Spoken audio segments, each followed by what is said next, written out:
Magandang umaga po sa inyo lahat. Masaya ho ba kayo? Ayun. Kinakabahan ba kayo? Hindi, ako lang. Bakit ganun? Yeah, masaya po tayo ngayon nandito tayong lahat. Um, Inaalala po natin yung muling pagkabuhay ng ating Panginoong Hesukristo. Ayan po, ito po ay part ng Holy Week. Tama po ba? So, ayan po, mayroon akong, though hindi po ayan ang aking lesson, pero pa-start lang. So, ito pong mundo natin, madaming tradisyon po, patungkol dito sa Holy Week. May mga pabasa, tama ho ba? Ito yung sa pabasa, di ba? Paborito yan ng Tita Obit ko eh. Nagpapabasa yan eh. Totoo. Hindi, joke lang po. Ginagaya niya lang. Meron pong mga nagpepenitensya, di ba? Sinasaktan yung sarili niya. Nung bata po ako, nakikita ko yan sa sa Pampanga. Parang pag meron po tayong basta nadaanan po natin yan yung misang outing natin. So sinasaktan nila yung sarili nila at yung iba pa ay nagpapapako sa krus, no? Kasi ang katwiran nila or ang pananampalataya nila ay ayun yung kabayaran nung kasalanan nila. So, act of repentance nila sa mga ginawang kasalanan nila. Ayan po, naalala ko pa noon, dun sa lola ko, dun sa nanay. Pag nagbabakasyon kami ng mahal na araw, sasabihin sa amin, wag kayong maliligo ng lagpas 3:00 ng tanghali. Bawal, patay si Kristo. Ganyan. Pag Good Friday yun Tapos minsan pa sasabihin, wag kayong maingay, patay si Kristo. Lahat wag. Tapos meron pa, wag kayong lalabas, maglalaro sa labas. Bakit? Kasi pagka nasugatan kayo, mahirap daw gumaling or worse, hindi daw gagaling kasi daw nakapako si Jesucristo. Yan yung mga mga paniniwala nila. Ayan yung pananampalataya nila. Pero bilang Kristiyano po, ano po yung tunay na kahulugan nito sa Bible? Sabi po sa Hebrews 10:10, sa pamamagitan ng paghahandog ni Kristo, tayo ay pinabanal minsan at magpakailanman. So once and for all po, niligtas tayo ng Panginoon sa ating mga kasalanan. Hindi na po ito uulitin. Hindi na po ito kailangan dagdagan pa ng kahit sino. Dahil tinapos na po ito ng ating Panginoon. So si Kristo po ay namatay, inilibing, muling nabuhay. Hindi po ito tradisyon. Sabi po sa Luke 22:19, gawin ninyo ito bilang pag-alaala sa akin. Sabi po, it is finished. Tapos na po, bayad na. Siya ay nabuhay ng muli. So ito pong Holy Week ito po ay reminder lang po para sa atin. Yung sakripisyo po ng Panginoong Hesukristo, yung kabayaran po ng ating kasalanan at yung pagmamahal po ng Diyos sa bawat isa sa atin. Sabi po sa 2 Corinthians 13:5, sabi po suriin ninyo ang inyong sarili. So hindi po sapat na inaalala lang natin po itong ginawa ng Panginoong Hesukristo. Sabi po, suriin ninyo ang inyong sarili. Upang ang bawat isa po sa atin, yung pananampalataya natin ay maging karapat-dapat sa harapan ng ating Panginoon. Kaya naman po, yung pag-aaralan po natin ngayon ay may kinalaman po sa ating pong pananampalataya. Ayan po. Next, pwede. Ang title po ng ating pag-aaralan ngayon ay Small Daily Faith, Big Eternal Impact. Basahin po natin, makitayo po tayo para po paggalang po sa salita ng Panginoon. Ayan, susunod po. Basahin po natin sa Luke 16:10. Whoever can be trusted with very little can also be trusted with much, and whoever is dishonest with very little will also be dishonest with much. Ayan po. Purihin po ang Panginoon sa pagkakabasa ng kanyang salita. Makakaupo na po tayo. Paki-post po yung photo. Ayan. Yan pong photo na nakikita nyo dyan. Hiningi ko lang, nirequest ko lang yan sa AI. Kasi wala akong mahanap. Tsaka parang paano ko siya sasabihin. So, yung idea ko, sinabi ko lang, gawin mo to. And then, ayan yung lumabas. So, tama naman, magaling si AI. So, ang nakikita nyo po sa photo ay may droplet, may tumutulong tubig po, at may isang bato. Ayan. Pero, yung bato po na yon, yung binabagsakan ng tubig ay nabutas. Tama po ba? Ayan. So, pansinin nyo po gaano kaya katagal yan na yung droplet na yun tumutulo at nabutas niya yung bato? Ano kaya yan? Isang linggo, butas na agad yung bato. Tandaan po natin yung bato matigas yan. Tsaka matibay yan. Pero sino ho yung may gawa ng butas na yon? Minartilyo ba siya? Mukha bang, ba siya tawag doon? Dinrill ba siya? Hindi ho ano yung nagbutas doon sa bato? Tubig. So, yung from single drop of water po, falling consistently, akala nyo po, yung drop ng water, parang powerless siya. Mahina lang, hindi siya matibay. Tapos yung bato, matigas siya. So, parang wala namang power yung drop ng water. Pero alam nyo po ba na through consistency, ganyan po ang kayang magawa nung droplet ng water sa bato. Nabutas siya, di ba? So, pwede pa yan lumalim over time. So, ang sabi po sa dictionary, ang ibig sabihin po ng consistency ay doing something the same way over time or steady and faithful behavior over a long period of time. So sa atin pong mga Kristiyano, ang ibig sabihin po ng consistency ay simple lang po. Faithfully practicing spiritual habits every day. Katulad po ng pananalangin, pagbabasa ng Biblia, pagsunod sa Panginoon, at pamumuhay po ng may integrity. Hindi po to consistent sa pagiging late, consistent sa paninisod, di ba? Consistent po dyan. Simple lang po, di ba? Ganyan po ang buhay ng mga Kristiyano. Tama po ba? Ayan. Next po. Yung photo po na yan na nakikita ninyo, yan po ay isang lugar po sa Taiwan. So, nung pumunta kami dyan, parang medyo fascinated lang ako ng very light lang. Kasi natutuwa po ako. Yung nakikita nyo na yan, yan po, mga rock formations. So, may iba-ibang shape yan May nakita kami doon, parang mushroom. Meron namang iba, parang mga candle, yung itsura niya. Alam nyo po, yung rock formation na yan, naging ganyan yan. Dahil sa hampas ng alon, tsaka sa malakas na hangin. Kaya siya naging ganyan. And alam niyo po ba na meron dyan na isang famous na rock formation, which is ang pangalan po niyan ay Queen's Head.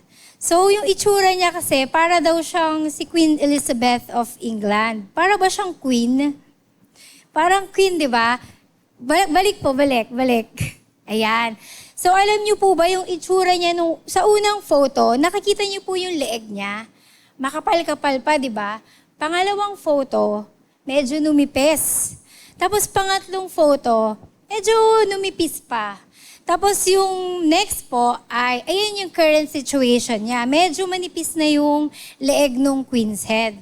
So, sabi po doon, every year daw ay dahil sa alon, dahil sa wind, ay numinipes ng 1.5 centimeter every year. So, sabi po nung tour guide namin dyan, over the 10 years, 10 years na lang daw ang itatagal nung leeg. O, di ba? Mapuputol na daw siya kasi hindi na daw niya kakayanin yung ulo. Kasi ang laki ng ulo. So sabi nila doon, pag wala daw ginawa yung Taiwan, yung lugar nila, para ma-preserve yung ulo na yan ng Queen's Head, ay mawawala na siya. Kita niyo po yun, consistency. Ayun po yung nagagawa ng consistency. Next po. As a believer po, ang desire natin is yung lumalim yung pananampalataya natin sa Panginoon. Maging consistent po tayo dun sa sinabi ko po, di ba? Mag-prayer, ganyan. Gusto po natin ng powerful faith, tama po ba? Pero alam niyo po, marami din sa atin, nag-iintay ng breakthrough. Kumbaga, iniisip na dapat may mangyaring big moment para masabi na yung pananampalataya nila sa Diyos ay nandoon. Sasabihin pa ng iba, pag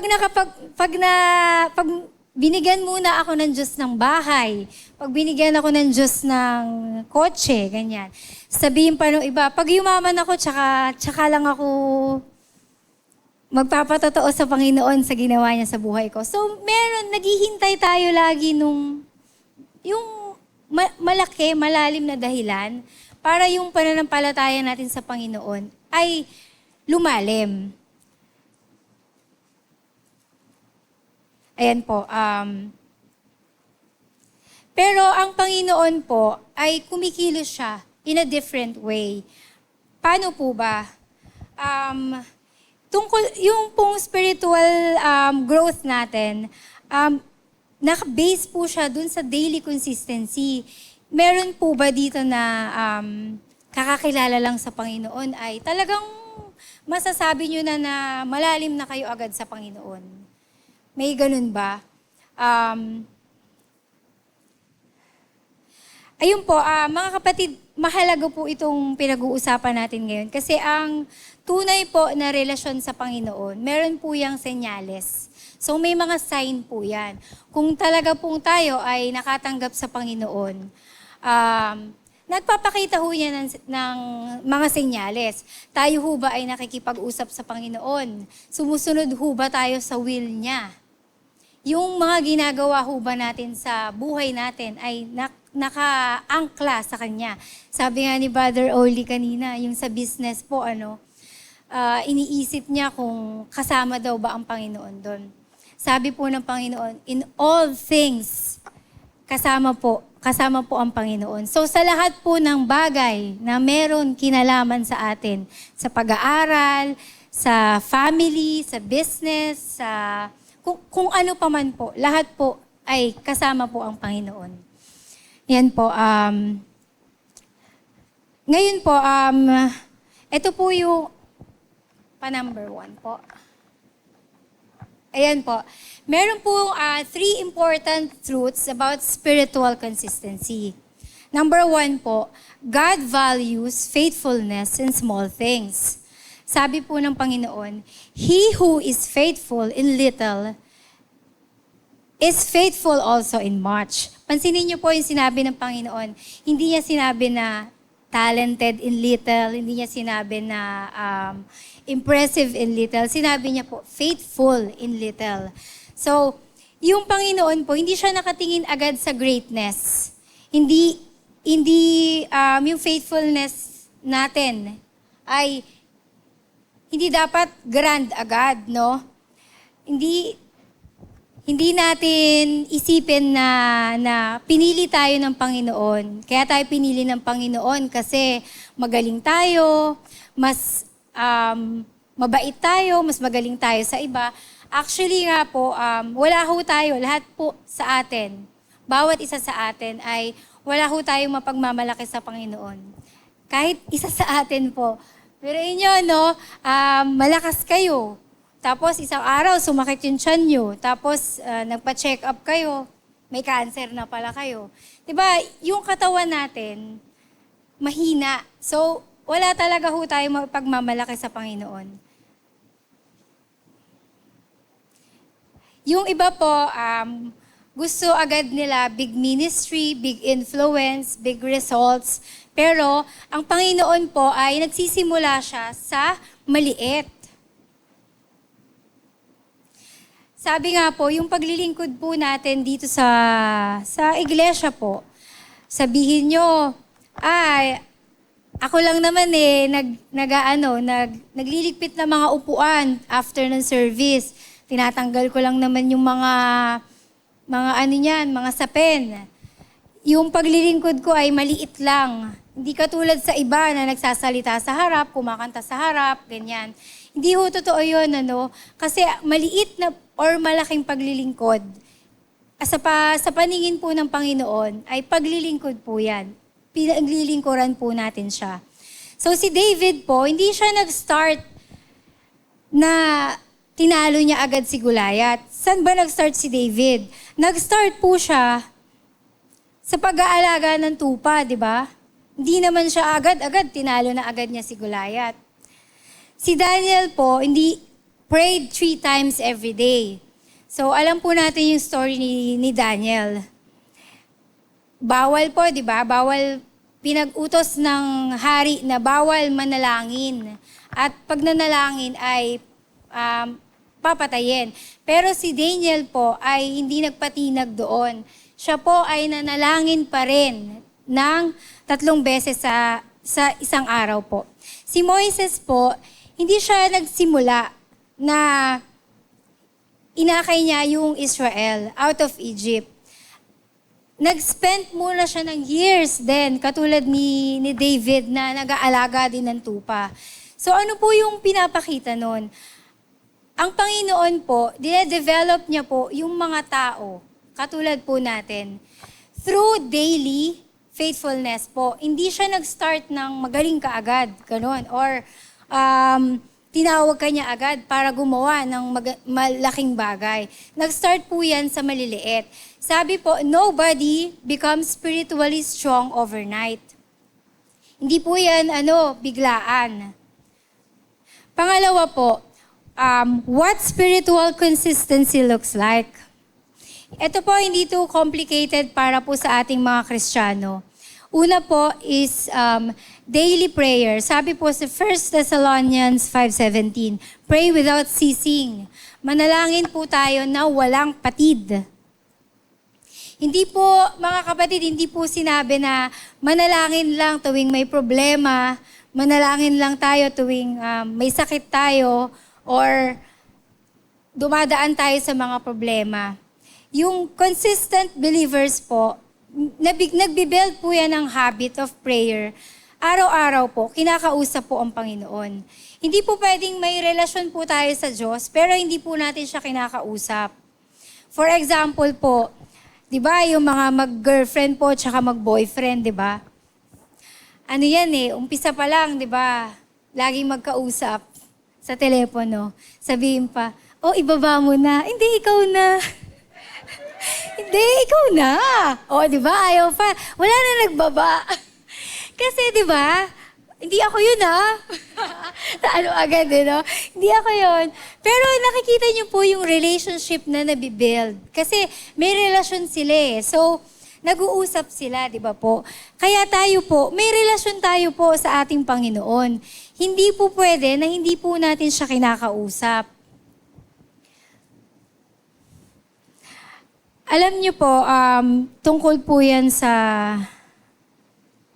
pananalangin po, Noong last Saturday po, nanalangin po ako sa Panginoon. Sabi ko, Lord, meron po akong babayaran na bills. Sabi kong ganun. And sinabi ko, ganito po yung amount. Meron lang po akong ganitong amount. Sabi ko, so may kulang pa. Sabi ko, Lord, kayo po yung mag-provide ng pangangailangan ko. Sabado po yon. Kinalingguhan po, nandito na po kami sa simbahan. Alam niyo po, for the first time, yes, in history, meron pong nag-abot sa akin na kapatidan, Sister, happy birthday! Inabot po. Di ganyan ako. Sabi ko, thank you po. Tuwan-tuwa ako. Inabutan ako ng pera. Tapos sabi ko, Lord, kulang to. Sabi ko, kasi kulang yung inabot. Sabi ko, iniisip ko, ayun yung sagot ng Panginoon dun sa panalangin ko. Sabi ko, Lord, kulang po. Tapos Monday, alam niyo po, may pinagkaloob ang Panginoon doon sa work ko po na blessing, na sagot po doon sa pinanalangin ko. Sabi ko, Lord, saan po yung binigay sa akin? Di ba nga sabi, happy birthday. Di para sa'yo. Para sa'yo lang, di ba? Hindi doon sa hindi doon sa pangangailangan mo. So, gamitin mo yan, birthday mo eh. So, ginamit ko, pang birthday ko eh. Hindi alam ng asawa ko. Hindi alam na pinagbigay. Ayun. Pero ayun po, ganun po kabuti ang Panginoon, no? Ang tanong mga kapatid, humihingi ba tayo? So, pag may mga pangangailangan po tayo, dumadalangin po tayo sa Panginoon. Humihingi po ba tayo? Sinasabi ba natin, Lord, ito yung pangangailangan ko. Ganun po yung relasyon natin sa Panginoon. Kaya, through prayer po, pwede natin yan idalangin sa Panginoon. Pangalawa po, meditation on God's Word. Ito po ay, yung mga sinasabi ko po, ito po yung ginagawa natin as a Christian.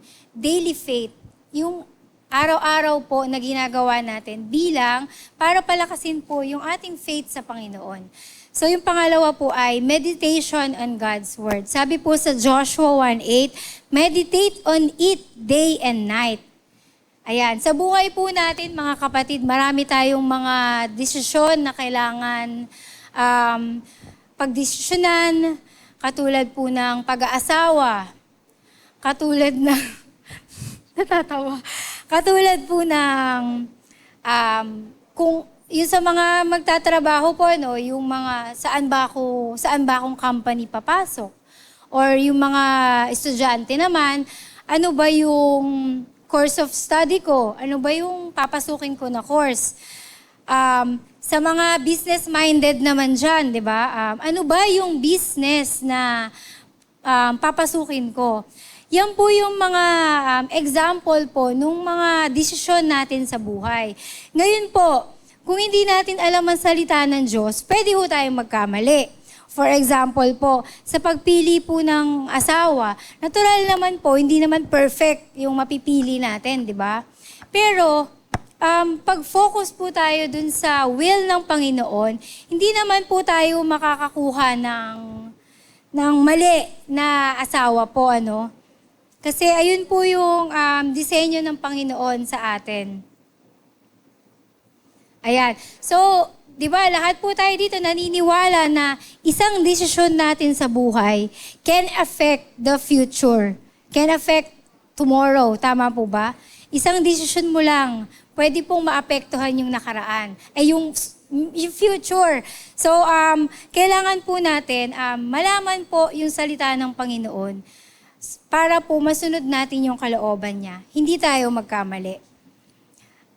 Pangatlo po, stay obedience. Sabi po sa James 1:22, be doers of word, not hearers only. Ito po, lagi ko narinig sa mga matatanda yung kasabihan nila, may pumasok dito, labas dito. Diba? Ganun po yun. Ito po, consistency means obeying God in everyday life. Ito po, normal na po ito sa mga Kristiyano yung sumunod po sa Diyos. Diba, pag nabago na po tayo, sumusunod na po tayo sa Diyos. Yung dating gawin natin ay tinatalikuran na natin. Ngayon ho, kung tayo po ay nananatili pa din dun sa dati natin, baka ho hindi po tapat yung experience, yung encounter natin sa Panginoon. Ayun po. Kaya sa mga Christians po, ito, lagi po natin ito ginagawa.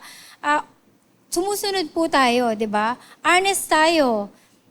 Yung kabutihan natin ay pinapakita natin sa iba. For example po dito, ito na naman si Ate Rica sa mga kabataan. Ito na naman sa kabataan. Ayan po, kasi di ba sinasabi dito, obey God. So, ang mga kabataan, alam naman natin na pag nag-aaral tayo, sinabayan natin ng pakikipagrelasyon. Distractions yun. Alam po natin yun. Pero dahil matigas yung ulo natin, kaya naman ganun pa, di ba? So, malinaw po yun. Pag ginawa natin yung hindi kalooban ng Diyos, malinaw po yun na tayo ay nagdi-disobey sa Panginoon.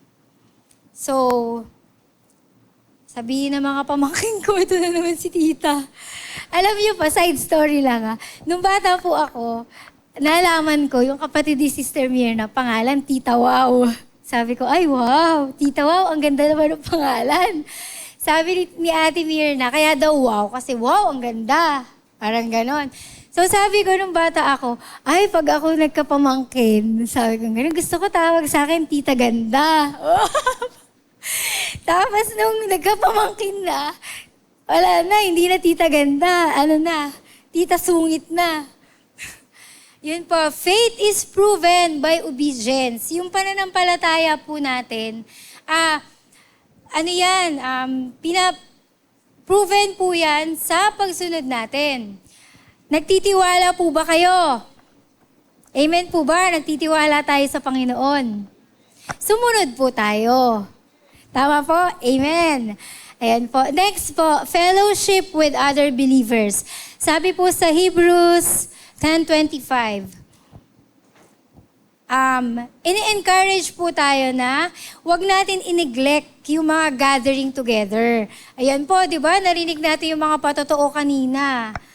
Sabi nga po, naalala ko, sabi po ni Pastor Papa lagi, sabi niya dito sa harapan, pag mga ganyan mga gawain, sinasabi ni Pastor, kayo ho ba ay member ng Jewels? Sasabihin niya, syempre member kayo ng Jewels Ang member daw, hindi iniimbita. Tandaan niyo ho yan kasi natutunan ko kay Pastor Ang member, hindi iniimbita. Pag member po tayo, sama. Matik, sama. So kung wala naman pong ibang circumstances, ayan po, makilahok po tayo. Bakit po tayo ini-encourage na wag natin i-neglect yung mga gathering po natin with other kasamahan natin sa pananampalataya? Kasi napakalaga ho nun. Ako ho, nabibless po ako nung marinig ko yung patotoo ng mga kapatiran natin na hindi ko naman narinig magpatotoo.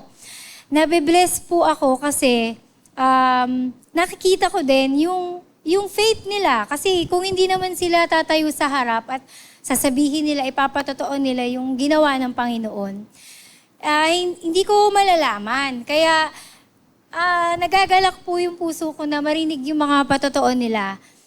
Tapos, ano po yung nangyayari pag narinig namin or yung bawat isa sa atin, nagkakaroon tayo ng fellowship sa bawat isa. Lumalakas din po tayo, di ba? Nagiging blessing po yung patotoo nila sa atin. Tama po ba? Alam niyo po, nung outing, 2:00 na ng madaling araw, nagkwekentuhan pa kami. Sabi ko, ano ba yan? May pasok pa ako ng 7:00. 2:00, gising pa kami. Kasi alam niyo, nakakamiss po yung magkwentuhan kayo nung sister mo in Christ, brother in Christ mo. Kasi yung knowledge po na meron sila, hindi nyo yan maririnig sa labas. Sinasabi ko sa inyo, sa labas iba yung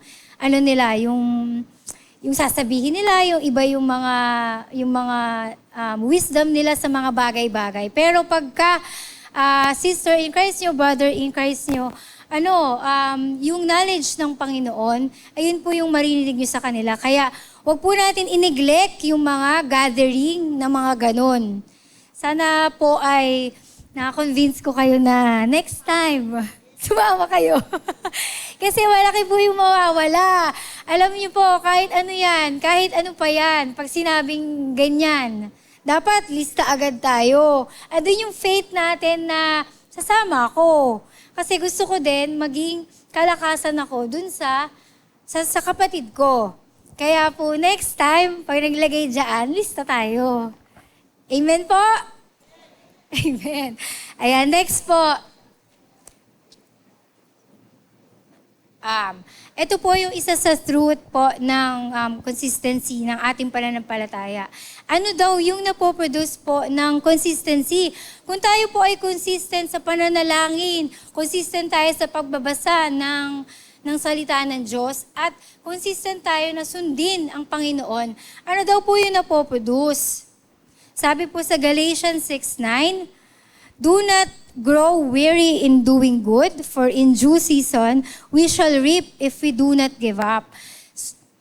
So, ang first po na napoproduce ay spiritual strength. Katatagan po ng ating pananampalataya. Hindi po tayo yung Kristiyano, kasi di ba, Kristiyano na po tayo. Ngayon, pinapractice po natin to na nananalangin tayo kasi relationship natin sa Panginoon po, di ba? So, sabi ko nga po kanina, kung may relationship tayo sa Panginoon, kinakausap natin siya. Hindi pwedeng hindi natin siya kausapin. So, spiritual strength, hindi po tayo yung Kristiyano na pagka po dumaan sa matinding pagsubok, nalulumo na. Huwag po tayong matagpo ang ganon. Or hindi po tayo yung Kristiyano na madaling matisod. Alam niyo po yon, yung may hindi magandang nakita sa kapwa Kristiyano, natisod na. Kumbaga, yung iba ayaw na magsimba, yung iba talaga lumayo na sa Panginoon. Bakit ho? Kasi nakatingin sila sa tao. Huwag ho tayong matagpuan na ganun po, na nakatingin tayo sa tao. Kasi dapat ho, tayo ay nakatingin lang. Ang focus natin ay sa Panginoon lang. Kasi kung sa tao ho tayo titingin, ay naku, sabi ko nga ho kanina, ang tao wala pong mapagmamalaki. Marami pong flaws, marami pong kasalanang nagagawa pa. Ngayon, kung sa tao po tayo nakatingin, ay talagang manghihina tayo. Kaya dapat po ang focus natin ay sa Panginoon lang. Spiritual strength po, ayan po yung nade-develop natin pag consistent po tayo. Pangalawa po, sharper discernment. Ngayon, kung regular po yung ating pakikipag-usap sa Panginoon, pagbabasa ng Biblia, nagkakaroon po tayo ng discernment. Nalalaman, nasasabi natin na, sa everyday life po natin, nasasabi natin na, itong gagawin ko na to, bago ko pa gawin, alam ko na mali to. So, hindi natin po gagawin, tama ho ba? Kasi nagkakaroon po tayo ng discernment. Na nung nagbabasa po ako sa social media, meron akong parang na visit na sa comment section. Sabi doon nung isang tao, paano daw ho ba natin nasasabi na si Lord daw yung nagsabi nun sa atin? So sa mga Christian po, dahil tayo ay may relasyon sa Diyos, tayo nakikipag-usap, tayo ay nagbabasa ng Biblia, natural lang po na kinakausap tayo ng Diyos. So yung mga mali, alam natin yun. Binubulungan tayo ng Diyos. Mali yan. Huwag mong gawin yan. Umalis ka na dyan. So ayun po yung sagot nun.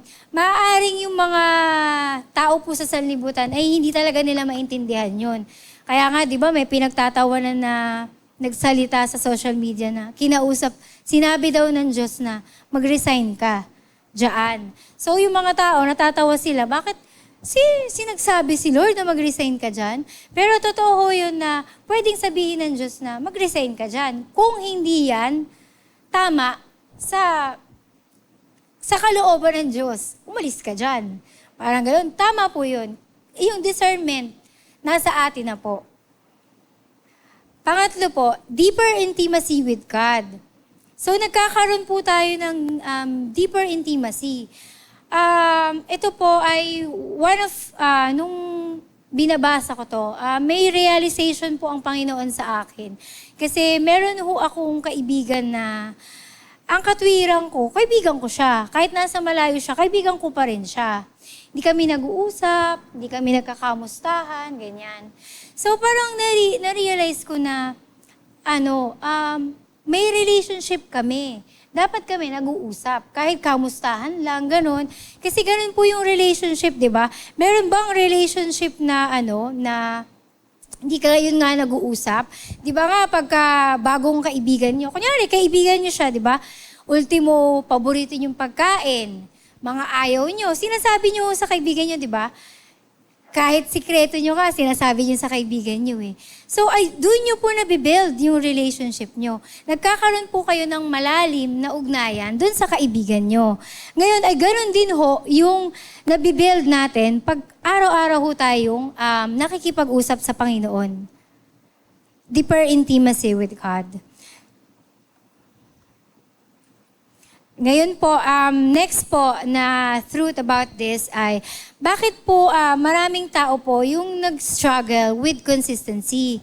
Bakit hindi natin kaya maging consistent? Marami pong, meron nag-cite po ako ng 3 reasons. So yung first po is emotional Christianity. Ayan. Yung iba po sa panalangin ko po na huwag naman sana. Pero yung iba po sa mga Kristiyano na emotional po, kumbaga nakabase sila sa feelings. Kunwari po, motivated sila. Tapos, pag motivated sila, andun yung reason nila to praise and thank the Lord, yan, kausapin ng Panginoon. Yun nga po, kunwari, nakabili ka ng bagong sasakyan, na-promote ka, syempre po, di ba? Iba yung motivation mo. Tapos, tuwan-tuwa ka po, no? Pero pag may nangyaring hindi maganda, ayun na nga po, nanlulumo na. Kasi nakadepende po tayo sa sitwasyon. Emotional po tayo. Yung damdamin po, doon po tayo nakabase. Ayun nga po, sabi po sa Philippians 4:4, rejoice in the Lord always. I will say rejoice. So ito po ay act of faith na ang sinasabi po dito na in every situation, kamanlumo-lumo ba yung situation natin na yan, rejoice in the Lord. So ayun po yung always, no? Hindi po yan nakatay sa emotions na pagka tayo ay hindi maganda yung nangyayari sa atin ay wala na. So, faith must go deeper than emotions. Pangalawa po, bakit tayo nag-struggle? Wala po tayong focus. Ito po ay natural sa tao po, yung walang focus. Ma-share ko lang po, ako po, ang work ko po ay sa Australia. So, ang work ko po ay accounting po yung aming business. So, ang main work ko po ay corporate compliance. So, kunyari po, kayo po ay may company sa Australia. May business kayo doon. Ngayon, i-register nyo po yun, di ba? Para maging legal. So, ako po ang gumagawa nun. Sorry. Kami po yung gumagawa nun. Nire-register namin yung company. Kunwari po, sino yung mga director ng company na yan, anong klaseng company yan.